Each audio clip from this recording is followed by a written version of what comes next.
Okay, my name is Dina Goor, G-O-O-R. I was born in Palestine, actually, because when I was born, there was no Israel. My parents were born in Israel as well, or in Palestine, more correct. It's only when I was 10 years old, 48, that there was a war and Israel was founded. So I'm Israeli, but I'm a Palestinian as well. I live on a small place near Kfar Saba with my 9 grandchildren and 3 children. We have our houses there. We moved from Tel Aviv, but actually I was born in Jerusalem, and I lived in Jerusalem until I had my 2 elder children. So that's where I am, in the middle of Israel. Look, my children were brought up by me when I believed that Israel was doing only good things and it was a very wonderful country. I was a patriot, and that's how I brought them up. It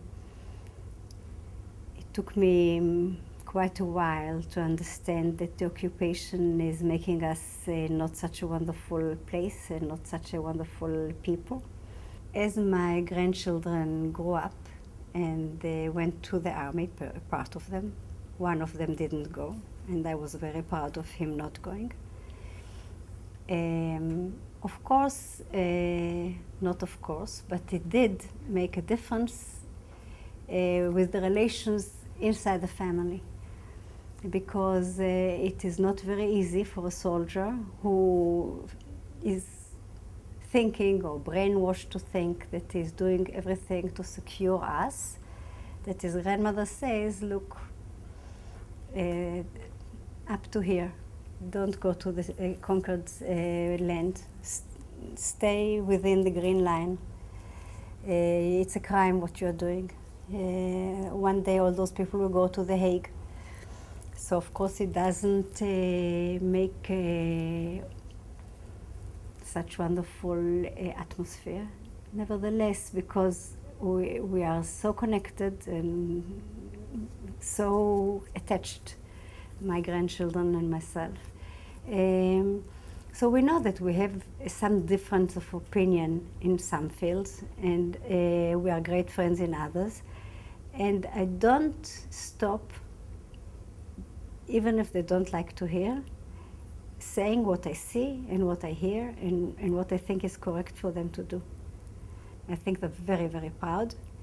I think they think most grandmothers at that time will really be more interested to see how comfortable they are or how can they spoil them in any way.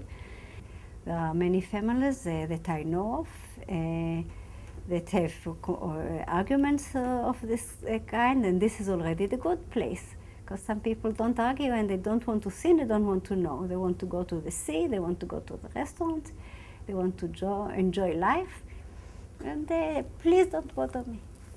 Like I say, 20 minutes away from your home at that moment, things like that are happening and you are going to the sea.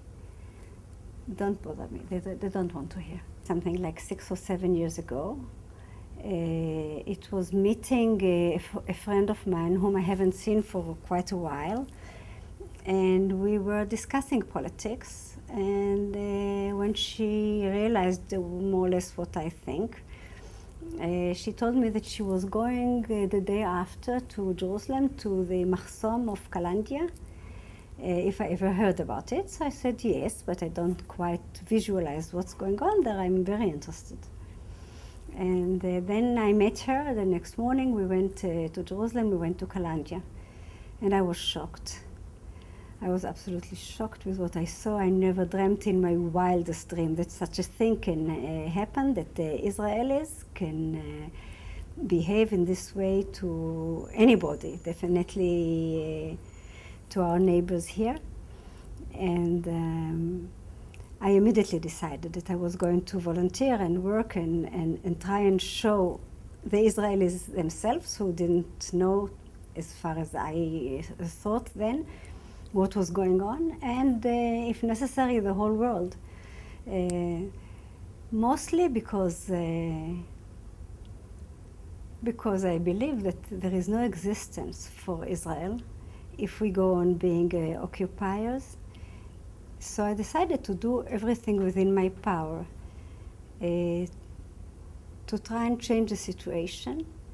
And another thing that I thought was important is, excuse me for comparing, but Jews always say, how come that people in Germany or in Europe, in Poland, wherever, didn't do something? They saw the trains, they saw everything, maybe they didn't know how terrible it was, but they knew something was happening. How come that the people didn't do anything? Well, I don't want my grandchildren to think I didn't do something. Yes, I did, as active as I could. So as I told you, I was beginning with Mahsom Watch. I was beginning to go to Jerusalem. And soon I realized that if there was one Mahsom in Kalandia, there must be more. And we began discussing with, among ourselves, the women who were Mahsom Watch volunteers, where are more Mahsomim? And we began to inquire, and we learned very quickly that there are many others, and we didn't have to go to Jerusalem, 20 minutes from my house. Many Mahsomim, many horrible places. So I began walking, going there weekly. And after a while, observing and writing and sending it and trying to bring it to the press, and I think that Mahsom Watch made a wonderful job by putting a light on the Mahsomim for the world and the Israelis to understand what's going there, I began to feel very frustrated because I thought it was not enough just to document it. I thought one should help, and I don't mean helping, which we did. The women take their shopping or the old men to cross through. I mean helping in a wide way of helping. And then I began with a friend of mine, wondering what's going on beyond those Mahsomim, because if the Mahsom is so horrible, goodness, what is going there in the villages? And by chance I heard from a very nice friend of mine in Mahsom Watch that she was going to the West Bank, especially to see people who were injured because of the wall being built in the middle of the West Bank. Mind you, not on the border, but in the middle of the West Bank. Through the villages, through the fields, through the olive groves, through the houses, a wall. And people, of course, were injured in every way by on their own. The houses were ruined, the agriculture, and many of them were wounded. So we began to go with a very nice guy who was called Shai Pollack, and we took evidence from people who were injured. And that's how I got introduced to going into the West Bank. Of course, one cannot take a car, or at least at the time I didn't know that there was some apartheid roads. I was very green in the field. I didn't know what was going on. So we went by taxis, by Palestinian taxis, from village to village, and we collected evidence. And one day I went to the lawyer in Jerusalem to give him files of people that we collected. And I came to this very nice lawyer, to his nice office in Jerusalem, and I saw those hundreds of files piled from the floor to the ceiling, waiting for people to deal with them. And I realized that this guy volunteering will do whatever he can, but it can't be much.